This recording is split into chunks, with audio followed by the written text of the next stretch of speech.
Good morning and happy Friday. Welcome to another week of Money Matters with Sharon Thompson, my awesome partner at Alameda Home Mortgage. And I am Randy Mendez with the Mendez Home Team at eXp Realty. And today we are excited to dive in, Sharon, and talk about knowing and understanding your purchase power, right? Absolutely. And so it was funny because when Sharon first proposed this, I was like, what are you talking about? I was like, what do you mean? And she had such an awesome point, is how many people use these platforms, such as these marketing hubs, such as like Zillow, and they see the little equation at the bottom that says buy this house and your payment would be X. And honestly, Sharon, I think a lot of times, especially because we're in the industry, like we don't think about the consumer perspective. So I don't really automatically think about the fact that they're probably looking at that and then gauging like, oh, if the payment would be $1,600, I can pay $1,600, and then all of a sudden that purchase price becomes the price they think that they can afford, right? Correct. And so one thing that we talk about is get in touch with an agent, get in touch with the loan officer early on, because how many clients do we have that are sifting through Zillow, realtor.com, and similar sites, and they call you up and they say, Randy, I want a 4-bedroom, 3-bath in this area and we can afford it. I actually ran a specific example on a $489,000 home on Zillow. What Zillow and these sites, what they assume is they assume 20% down. So the majority of our clients don't have 20% down. So what does that mean? That means that on a $480,000 home, the payment that Zillow is quoting is $2,159. Well, if you have 10% down, I ran the numbers with high credit score, 10% down. That means that you're going to have MI. Your payment would actually be $2,269, so $100 higher. And if you only have 5% down, the payment goes to $2,458. And then I didn't run 3%, but it would be even worse if you only had 3% down. So yeah, these sites can be misleading, and we have clients that are spending hours upon hours searching for homes that they might not even be able to afford. Yeah, and I love this topic because I'm passionate about people making informed decisions. And I think we naturally are adapting. I think the consumer, myself included, are so adapting to this online world and this instant information at our fingertips that we really don't realize that it's impossible for it to be tailored to us, right? It's impossible for it to be custom to us, and we think that the blanket answer is the right answer. And I will tell you, as a realtor, what happens is I see the downside of this. I see the effect of now we have a immediate diminished level of excitement, and we're bummed because this platform told us we could afford X, and now you're telling us. And so sadly for you, Sharon, I find that the lenders quickly become the bad guy, because now we were going to afford this. This is what we were buying. This was our reality, and now you're telling me it's not. And now we're looking at that, and it's like, yeah, no. All of a sudden, I'm not so happy. I'm not so excited about buying. And that can be, let me just tell you, as a buyer right now, these are the things we're trying to protect you from, because this market is tough for buyers right now, right? We definitely have a lack of inventory. I have watched my number of approved buyers increase. It has increased month over month. Consistently by pretty high numbers since November. So I'm now sitting at probably close to 40 approved buyers. And I mean, I've been doing this for, 16 plus 17 years, and I've never sat with 40. It makes me chuckle a little bit, like, all right, Randy, you got this. Because there's just not inventory. But what we want to do is help you to understand this, and to understand your true purchase power, to have realistic expectations, and to be able to get into the market. Because the truth is, Sharon, that if we can get you in, and you would probably agree with this, but if we can get them dialed down to a realistic expectation and get their foot in the door, then we can get them back in the future to that dream spot. Does that make sense?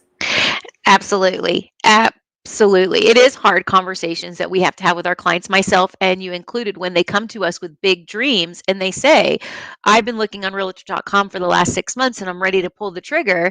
And we have to say, well, you were looking at all the wrong listings. And that's one thing that we do, is when we do talk to a client, we do get them set up appropriately. Then it's okay, now you can go look on Zillow. Now you can go look on realtor.com on top of whatever your agent sends you. But it's having that first conversation. But yes, I definitely agree with you. Well, and I mean, this is kind of a segue, but let me just add to this as well. I understand that some of these platforms have great functionality and they're user friendly, but I also want to remind you that not only do we have the misleading information when you're looking at those payments because that's not tailored to you, but on top of that, we do have a little bit of the way that the platforms show. We continually see clients be disappointed because of availability. And so I can't tell you how many times that my clients send me 5 addresses and 4 out of the 5 are pending. And I say, where did you get this? And then they tell me, oh, I got this on realtor.com, or I got this primarily on Zillow. They say this. And I say, okay, this is why I send you listings, because the listings I send you are actually available. And so again, we're not trying to be the Debbie Downers, but what we do want to do is we want to help you have a strategic and an informed plan that will help you to reach your goals, whether they're short-term or long-term. And so kind of speaking to that, another point that we wanted to touch on was really, okay, so when we look at these things and now you maybe do realize, okay, it's actually going to be $200 more. Now we want to empower you and we want to help your mind to think about, like, can you afford that? Because here's what people will say to me a lot. And I think it's a delicate balance, and I am a Dave Ramsey girl. So I do want people to follow his principles. But with that said, a lot of times people say to me, I can't afford an extra $150 a month, but they spend $300 a month on coffee. So, right, Sharon? I mean, you see bank statements. So is this just, I don't see bank statements. You tell me, am I wrong in this thinking? I had a client that I closed back in November, and we were going through the payment option, and it was, we pulled it all together, and we were talking about having to come out of pocket if the house didn't appraise, the difference in that payment. And I was like, the difference in your payment if the house doesn't appraise and you have to come in with 10 grand is $20 a month. I've been to dinner with you. You spend more than that on beer in one night. So why don't we skip one night of going out to dinner and get the house we want, right? I mean, so many things that we could cut out of our budget to afford that extra $100, $200, or pay principal down, those sorts of things. Well, and just kind of on this topic, I mean, I will tell you, I just downloaded this app. I don't know if it's going to prove to be a good one or not. So drop in the comments if you have experience with it. But I just downloaded Truebill. And my mind works a little bit differently, or maybe everybody's works like this and I just don't know. But I thought, okay, this Truebill is 40. So they give you options. It's a unique thing. When you join it, it says basically, tell us what you think this is worth. So they say the average person pays us $7 a month, but I looked at annual and I chose the annual because I just think that's a smarter way to go. And so it was like $48 annually is what people pay. So in my head, I immediately started looking, because what it does is it tells you subscriptions and bills and things that you can lower. So I found out instantly last night that apparently I'm paying 2 different Roku accounts. And I don't know why I'm paying 2 different Roku accounts. Probably, I don't know. I have no idea why. But anyways, I was like, oh, look at that. So on January 19th, I actually paid 3 Roku bills. And I'm not quite sure why. And so I was like, okay, well, in my head, I was like, okay, if I can cut that subscription off, just one of them is $17.99 a month. That pays for the app, and it made it worth itself. So the reason I shared that particular instance is because I think that that's the same way we should think about a home. I think that that's the same way we should think about saving. I think that's the same way we should think about debt snowballing, right? We should think about it strategically and see where can we scale back on something and reapply it, right? And so I think that one of the number one tips we have is to count your money, watch your money, know where it's going, know what you're spending. I can tell you that a huge aha for me, Sharon, was I love getting a cup of coffee. Like it's more than the coffee. It's like the experience, like I'm with whoever I love, grabbing a cup of coffee, especially in the winter, it's warm in my hands. Like I'm a weirdo, right? But when I realized that for the same amount of money I was spending on a cup of coffee, I could fully fund an IRA. And I realized what an IRA looked like in 30 years. All of a sudden, I was like, yeah, I'm good. I'll brew my Folgers. Like Folgers in my house, right? I mean, it'll be Folgers in my cup, right? And so that's what we really want to talk about today, too, is one, making sure you know your true purchase power, and then getting really intentional around those finances. And accounting for every dollar. I believe in a $0 budget, right? Every dollar should have a home, and you should know where it's going. And I bet you 9 times out of 10, you're going to start evicting some of your money where it's going. You're going to be like, you know what? I'm done. Let's cut that. So have you ever used Truebill? I have not, but I can tell you what happened with your Roku. And if you got a smart TV and any of your kids signed up on the smart TV for the Roku, that's where you got the extra bill, because it happened to us where Drake opened up his own Roku account thinking he was just signing back into Roku. We had 2 Roku bills, but my fiance catches that the very first time it hits. He wasn't charged for months where I would get charged for months for 3 Roku bills. But I haven't, and I think that sounds amazing because I do believe I spend too much. I remember when we had the mortgage meltdown back in 2008, and I had to very quickly go through my budget because my income went from here, crashed. I very quickly went through my budget to figure out what we could cut, and I called every cell phone. Man, how quickly you can get stuff cut out when you don't need them anymore. Cable, same principle, back before we had that cool app. But I definitely want to try it. I guarantee you I'm paying for stuff I don't even know I'm paying for. Well, and Sharon, obviously, we do real estate together, but I also own another company, Real Estate Mega Moms, and our mission is to empower women to build successful businesses. And one of the things that we talk about with them, we actually built a business in a box that helps them to run their business. And one of the things we talk about is knowing that survival number, right? So tomorrow you have no income. What do you need to survive, right? Because we believe in having, especially post-pandemic or I guess we're amidst pandemic, but we really believe that reserve should be more like 6 months reserve. And so that number doesn't include nails. It doesn't include, eating out. It's just your bare minimum. What do you need to survive? And that number is a really powerful number. And it's also a really freeing number. Because here's the thing, as we're talking about this stuff, I'm sure that there's somebody that's watching that's cringing a little bit, because it can be overwhelming to jump in and go line by line on your bank and things like that. But budgets are really freeing. And then knowing numbers really help you. So like if hey, you know what? If I'm not doing any of my entertainment, any of my luxuries, I need $5,500 a month to survive. And then we start talking to you about like, okay, this is going to be $200. It's going to help you to make a more informed decision, because you'll decide, what do I want to scale back and what don't I? And here's the thing, Sharon, we believe in individualized decisions, right? So some people are going to say, nope, I would rather have a lesser house because I don't want to take away. I want to eat out. I want to ski. I want to do what I want to do. But other people are going to say, hey, it's worth it. But the bottom line is we want to make sure that you're making that informed decision, right? So what other tips do we have around them on really knowing their purchasing power and how they can narrow in to know the true numbers? I agree with everything that you talked about with bills, scaling down, or saying, I don't want to scale down. And that's one thing that we have to look inside ourselves too. When we go into buying a home, what is that budget number for you? Are you going to be house poor, or are you going to live how you want to live? And some people just want to be in a house, and I think that's amazing.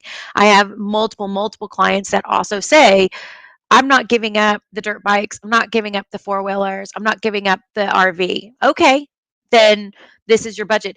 My point is that when you go into the home buying process, know what that number looks like. What is a comfortable number for you to own a home? Do not let your loan officer or your real estate agent talk you out of that number. There's nothing wrong with looking at houses and then changing your decision on what you want to own. Like, you know what? I really want that house, so I am going to give up the dirt bikes. I am going to give up the RV. There's nothing wrong with that, but definitely going into it with a number and not just thinking about it. Like you said, having a budget, putting all your numbers together.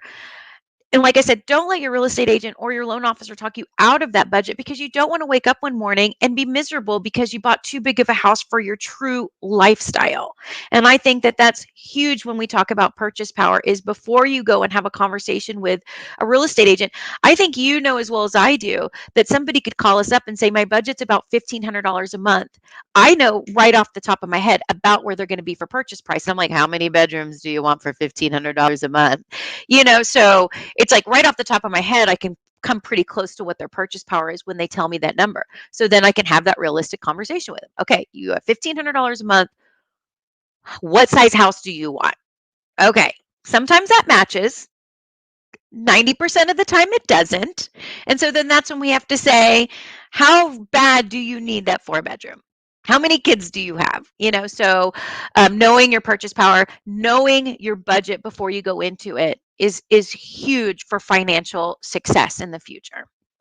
Yeah, I agree. And, again, just kind of some of those core principles that I have within me, especially as somebody who teaches Financial Peace University, I do think it's important that you have your savings in an emergencies fund. And so I think it's important, what you don't want to, again, we get it. And at the end of the day, we're going to support you in your individual decision. But one of the things that is kind of a bummer is when, we see somebody deplete everything that they have to get into the house. And then the reality of ownership sets in and they have to make a repair within the first 60 days. And now they don't know where that repair is coming from because they didn't have, those savings and they didn't have that emergency fund. So, I mean, ideally, those are the steps to do it. And then again, your budget, knowing how much house you can afford is really important. And I have a question for you. So a principle that we have in the ELP world, in the endorsed provider for Ramsey world, is that your mortgage should not be more than 25% of your take home. And this is she didn't get to prepare for this, so in case you can't answer it, I don't expect you to. But how many people would you say actually stay within that rule of 25% of their income? None. I was just curious. I mean, I know my clients, my ELP clients really, strive to, and I mean, most of them do, but I feel like the majority of Americans don't. I don't. I mean, no, I don't see it that often. I do. I'm not going to say I don't see it, but I don't see it as often as you would think. People are definitely maxing out. But once again, you have to look at all sides of it. Like, how big is your family? Sometimes you have to make those sacrifices on your budget, even if it's short term because your family's big. Maybe you have some, promotions are coming in the future due to your degree. That, sometimes we're not accounting for money that's coming from, for me personally as a loan officer, maybe I'm not accounting for money that, a lot of times when I talk to my clients, I'm like, you're maxed out at this purchase price. I know that you get other money, we just can't use it. So there's all those principles in there. Um, I think that 25% of your budget should be, or 25% of your income. I think that's a great, great, great plan. And I think people should stick to that. But once again, I don't see it very often. And that's honestly just due to, yeah, like you said, Americans, maybe it's keeping up with the Joneses, needing that specific house for your family. Yeah, well, and here's the thing. I mean, again, at the end of the day, we're coming to you with, hearts of teachers and wanting to inform you, and you have to make the decision. But I will tell you, and I say this all the time, I'm sure I sound like a broken record, but every decision I've ever made in my life that has been uninformed has had a certain level of regret.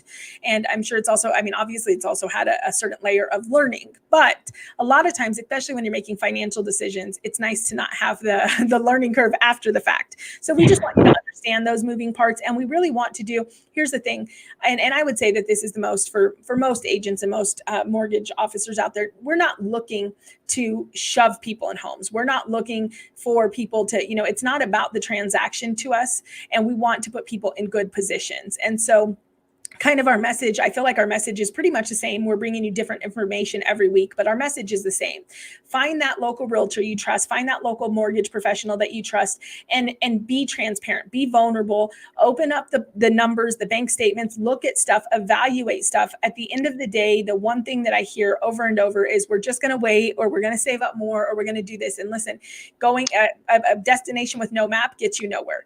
And so the truth is, you're not going to know your true purchase power. You're not going to know your ability to save. You're not going to know any of that if you don't dive into the numbers and make some informed decisions and put some intentionality behind your money. Got I'm like, go, you're up. Oh, and I was just going to say, with that said, our prayers are with more inventory coming to the market. In all markets, not just ours, but all markets are feeling this pain of no inventory. And like you said, it's so amazing. We both have more buyers than we know what to do with. So blessed. If we could I'm about to start building homes for them because it's crazy. But what a great problem to have, that people are finally embracing homeownership. Yeah, no, I think that that's fantastic. In fact, I just read something last night. Let's see. I just read this last night that home construction finished the year with the biggest bang since 2006 with 1.669 million units for construction in December annualized. So that means the worst of the housing shortage should be it coming to an end, meaning more inventory is coming. And I will say, I actually just did a market update video on this. And, my thought, again, I'm not all knowing by any means, but my thought is that the vaccine should also help with some inventory, because my thought behind that is that it brings a little bit of comfort, a little bit of security to those homeowners that haven't wanted people in their homes, very understandably. They haven't wanted to be part of this process and are just kind of recluse right now. Hopefully, I do think that as more people get vaccinated and we see, a continual drop in number of cases, that will reassure the consumer, reassure the home seller, and cause an additional trickle to add to our inventory as well. Would you agree with that? Absolutely. 100%. Yeah. So I think between, the new construction, getting a little bit of breathing room during this pandemic, I think that we're going to see more inventory. So to all of our current buyers, hang in there with us. We're going to hunt high and low, and we've got some sun on the horizon. And for those of you that don't already have an agent or a mortgage officer that you trust, we would love the opportunity to be that trusted resource. While we joke and, we do have a lot of clients, we're never too busy, and we always are willing to invest in our teams and in our business to be able to serve you. So on that note, you're always welcome to contact us. My cell phone number is 775-379-8344. And you can also just message me on Facebook. And Sharon, what's the number they can reach you at? I am 949-201-8940. So I just got a chuckle. I'm sure there's a few people that would be like, hey, ladies, don't give out your phone number on the internet. But I'm sure it's already out there anyways. So I know it's out there anyway. So thank you so much for joining us for another Friday with Money Matters. And we'll be back here next Friday to help empower you in your decisions. Yay! Bye, guys. Bye, friend.